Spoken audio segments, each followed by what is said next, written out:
معاشره کې تاسو وخت تیروئ نو هلته کې په تاسو باندې څه خبرې لازم دي، څه آداب په تاسو باندې لازم دي چې تاسو به د هغې خیال ساتئ. قرآن کریم کې الله تعالی د معاشرې چې کوم آداب بیان کړي دي دا د دې دپاره الله تعالی بیان کړي دي چې د دې په ذریعې سره به د مسلمانانو په معاشره کې د انسانانو په معاشره کې امن او سکون وي، یو بل سره به تعلق وي،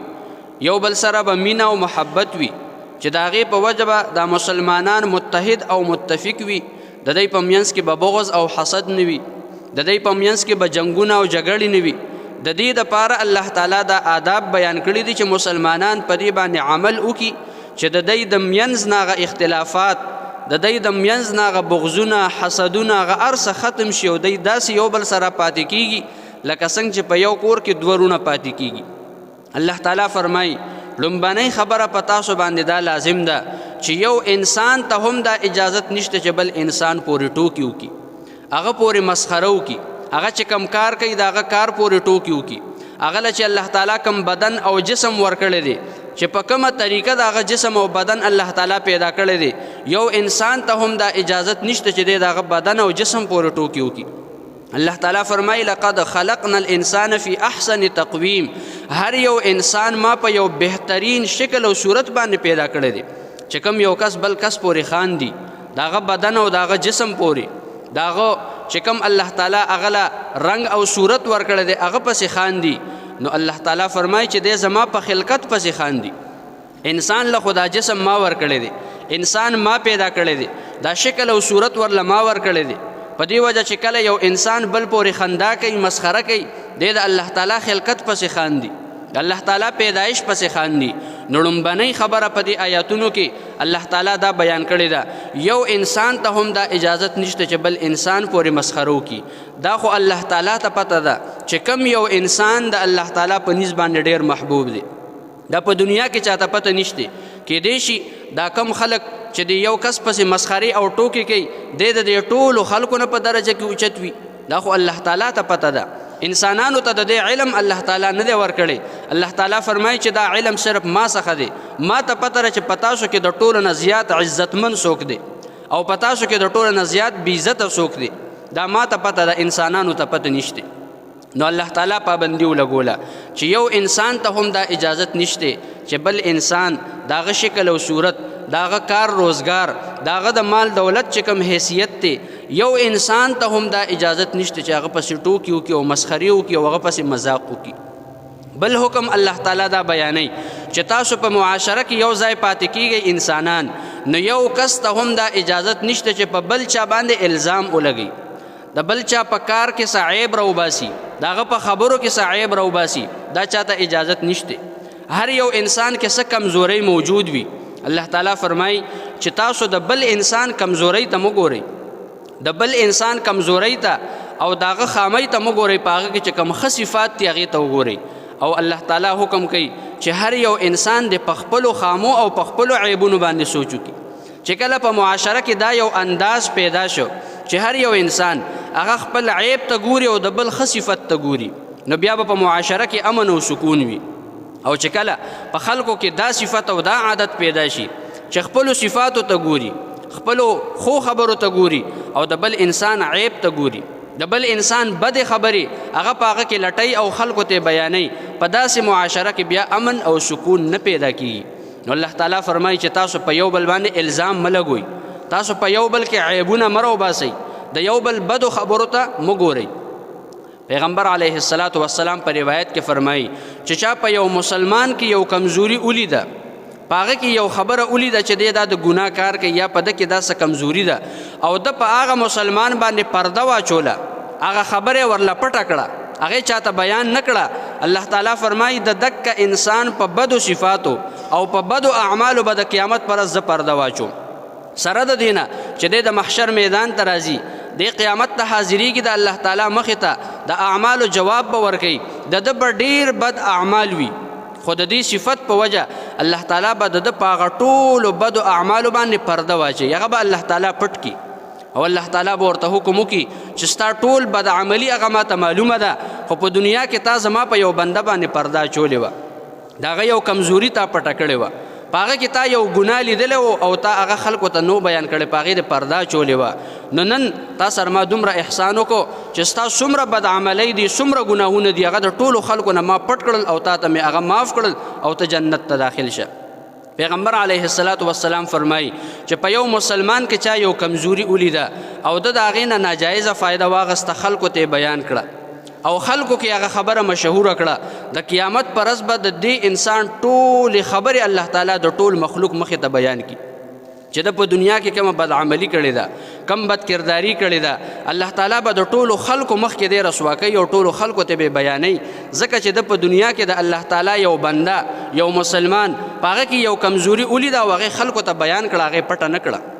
نو پیغمبر علیه السلام فرمایي په دنیا کې چې په یو مسلمان باندې چا پرده واچوله، د قیامت پر ورځ به د ده په ګناهونو باندې الله تعالی پرده واچوي. په دنیا کې چې د یو مسلمان کمزوري بل چاته چا بیان کړه، د قیامت پر ورځ به د ده هغه ټول اعمال الله تعالی ټولو خلکو ته را ظاهر کړي او د ټولو خلکو مخکې به دې ذلیل او رسوا شي او د هغې نه پس به جهنم ته الله تعالی ولیږي.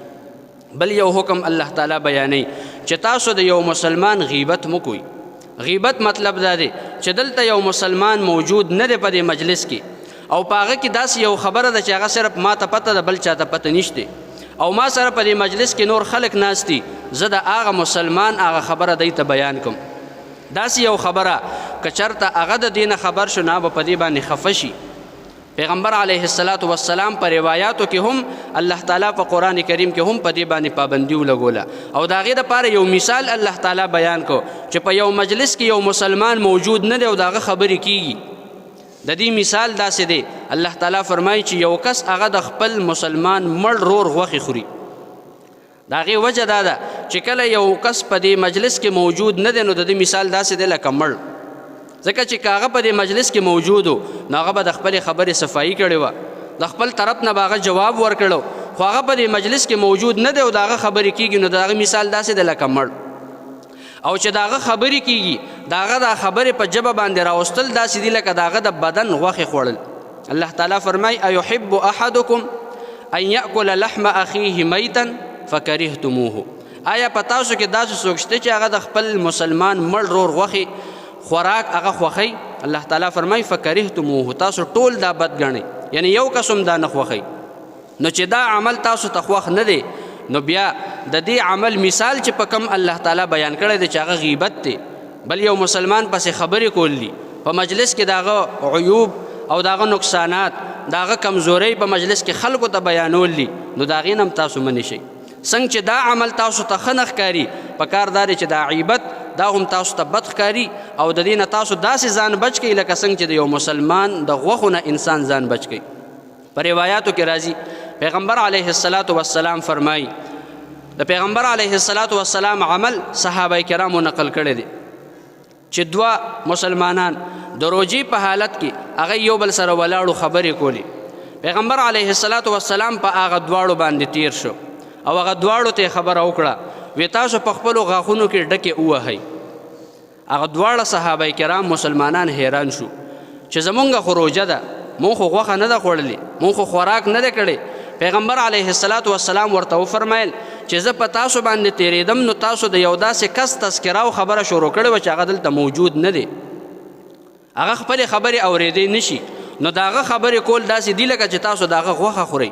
نو ما ځکه تاسو ته حکم وکړو چې تاسو په خپلو غاښونو کې ډکې ووهئ. د بعضې فقهای کرامو رای دا ده د دې حدیث مبارک د وجې نه چې په روژه کې یو انسان د روژې په حالت کې دی او هغه د یو مسلمان غیبت وکړو نو د ده روژه ماته شوه، ځکه چې د خوراک وکړو. الله تعالی چې کوم صفت بیان کړی دی هغه په ده باندې صادق راغی نو د ده روژه ماته شوه، ځکه چې روژه په خوراک کولو سره ماتیږي. امام ابو حنیفه صاحب رحمه الله فرمایي چې روژې خو ماتیږي نه په غیبت کولو سره، خو د دې روژې چې کوم ثواب دته میلاوېده نو هغه ختم شو.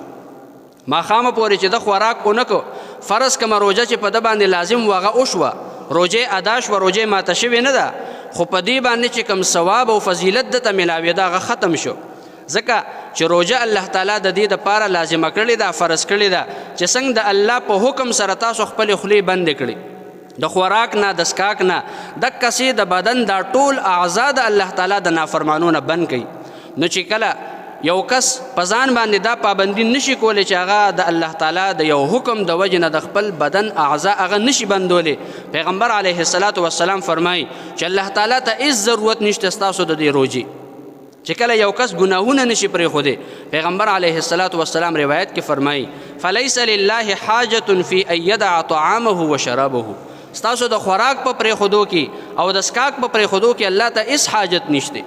الله خدا غواړي چې څنګه تاسو زما په حکم باندې خپلې خولې بندې کړئ دقسې زما په حکم باندې د خپل بدن ټول اعضا هغه بند کړئ د الله تعالی د نافرمانونه.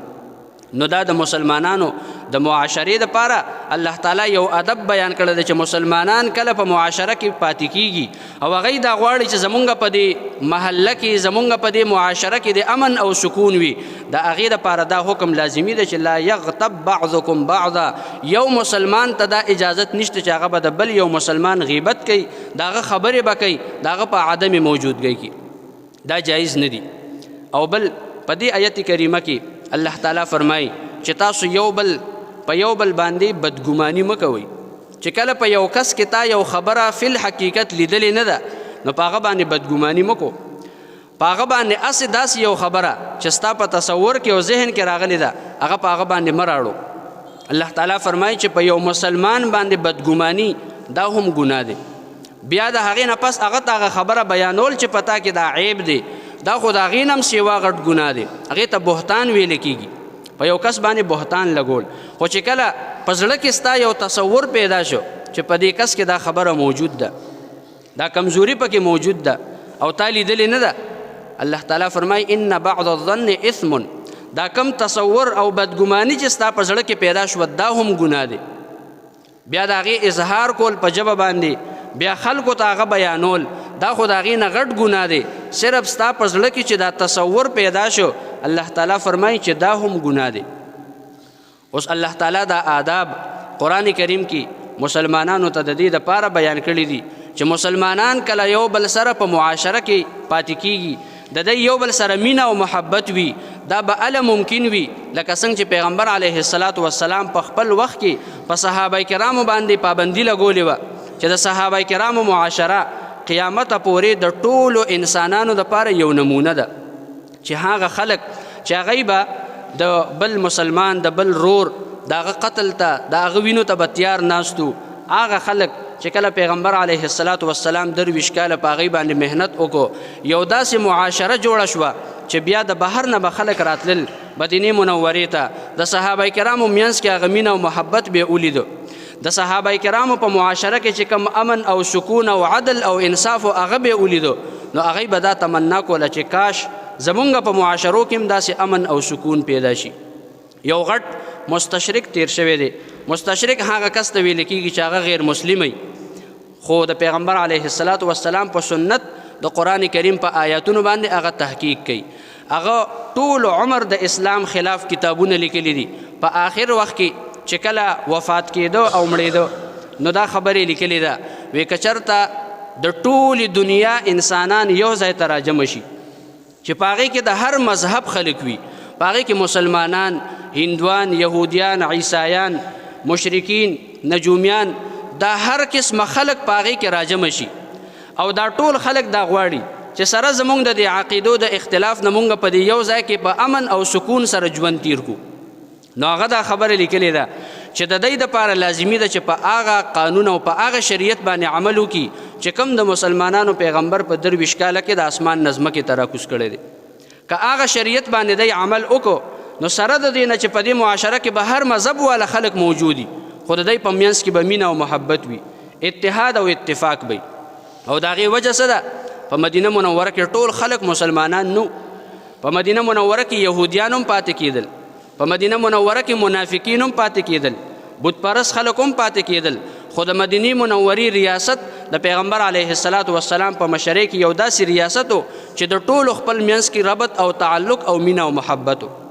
دا صرف د هغه شریعت د وجې نه د هغه قانون د وجې نه چې کوم پیغمبر علیه السلام خپل امت ته ورکړو او خپل امت او خپلو صحابه کرامو له تربیت پیغمبر علیه السلام داسې کړو چې صرف مسلمانانو سره نه غیر مسلمو سره به هم د هغوی صحیح تعلق و.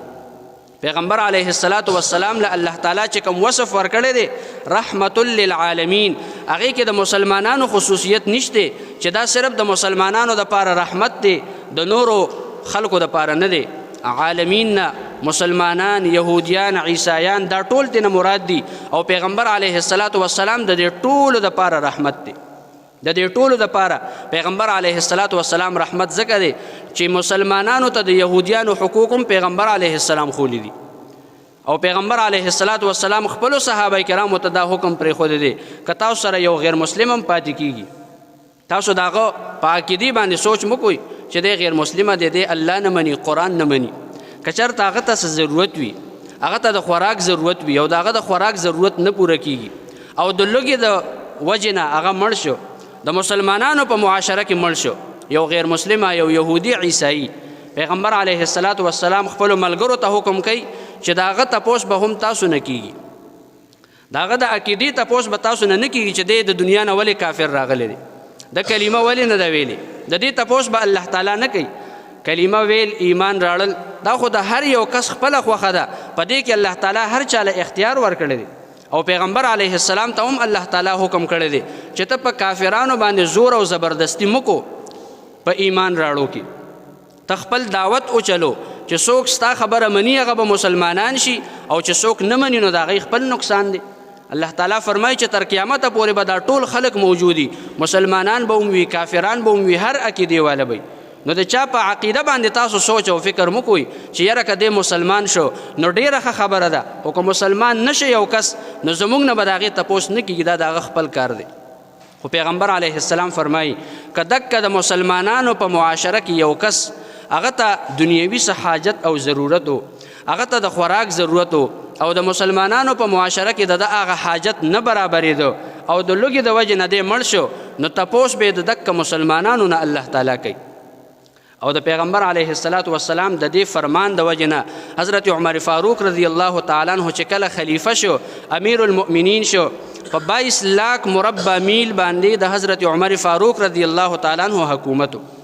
د شپې په حالت کې چې کله به شپه شوه، تیاره به خوره شوه، ټول مسلمانان به اوده شو، نو حضرت عمر رضی الله تعالی عنه به خپلې کپړې بدلې کړې، په داسې حالت کې به بهر راووته چې چا به پیژنده نه چې دا امیر المؤمنین دی، او د مدینې منورې په کوڅو کې به ګرځېدو، صرف د دې دپاره چې اسنه د مدینې منورې په د ښار کې یو داسې کور وي چې هغوی ته د خوراک ضرورت وي او هغوی سره خوراک نی، داسې خلک وي چې هغوی ته د څه څیز ضرورت وي او هغه ورڅخه وینه او ما ته پته نی، صرف د دې مقصد دپاره به ټوله شپه د مدینې منورې په کوڅو کې ګرځېدو. او یو شپه د یو کور نه د ماشومانو د جړه आवाज واورېدو، حضرت عمر رضی الله تعالی عنہ تپوس وکړو چې څه مسله ده. په هغه کور کې یو زنانه وه او د هغې 2 بچي وو، او د خوراک دپاره څه څیز موجود نه و، صرف هغه وړو له د دوکې ورکولو دپاره په اور باندې هغه زنانه کټوۍ ایښې وه چې هغې کې صرف اوبه وي، د دې دپاره چې دا ماشومان د دوی په ذهن کې دا خبر راشي چې زموږ دا مور موږ له څه خوراک تیاروي. حضرت عمر رضی الله تعالی عنہ چې دا حالت ولیدو نو د سترګو مبارکو نه اوښکې روانې شوې چې زما مشري ده، زه امیر المؤمنین یم او دا کور داسې دی چې دوی ته د خوراک ضرورت دی او ما ته پته نشته. په خپله باندې راغې، چاته حکم نه دی کړی، سره د دې نه چې غلامان موجود وو، د بیت المال نه د اوړو یو تیلی راواغسته او په خپله باندې هغه اوچته کړې وه او راغې هغه کور واله خواته. یو غلام تېنه مطالبه وکړه چې امیر المؤمنین دا مال راکوي، دا به زه وړم. حضرت عمر رضی الله تعالی عنہ ورته فرمایي چې د قیامت پر ورځ الله تعالی زمانه تپوس وکړي چې ته د مسلمانانو امیر وي او مشر وي او ستا په ښار کې او په معاشره کې داسې یو کس چې هغه ته د خوراک ضرورت او هغه سره خوراک نو، تا ورته خوراک نو رسولی، چې ما نه الله دا تپوس وکړي نو ته به د قیامت پر ورځ زما په ځای جواب ورکړي؟ هغه ورته وایي چې نه امیر المؤمنین، زه ستا په ځای جواب نشم ورکولی. وی چې ته د قیامت پر ورځ زما په ځای جواب نشي ورکولی نو بیا ما د خپل عمل ته پرېږده، دا زما خپله ذمهداري ده چې زه ټولو خلکو ته هغه ضروریات ورسوم. نو دا د پیغمبر علیه السلام هغه تعلیمات دي، دا د مسلمانانو هغه معاشره ده چې کوم پیغمبر علیه السلام په 23 کاله کې تیاره کړې وه او ټول امت ته اعلان کړی دی که تاسو هم امن او سکون غواړئ نو داسې معاشره جوړه کړئ لکه څنګه چې زما ملګرو په مدینه منوره کې جوړه کړې وه. که تاسو هم د اسلام هغه ذایقه سکل غواړئ چې په اسلام کې څومره خوند دی، په دین کې څومره مزې دي، کدا تاسو اغستل غواړئ نو د دې طریقه دا ده چې زما د دې ملګرو په دې لاره باندې روان شئ دی چې په کومه طریقه یو بل سره تعلق ساته او په کومه طریقه دی په دنیا کې پاتې کېدل هغه طریقه تاسو خپله کوئ نو تاسو به هم د ایمان هغه ذایقه وڅکئ تاسو ته به هم پته ولګي چې په دې دین کې او په دې شریعت کې څومره خوند دی الله تعالی دې مونږ تاسو ته په دې باندې عمل کولو توفیق نصیب کړي واخر دعوانا الحمد لله رب العالمين الحمد لله رب العالمين والعاقبة للمتقين والصلاة والسلام على سيدنا الأنبياء ربنا تقبل منا إنك أنت السميع العليم وتب علينا إنك أنت التواب الرحيم وصلى الله تعالى على خير خلقه محمد وآله وأصحابه أجمعين برحمتك يا أرحم الراحمين.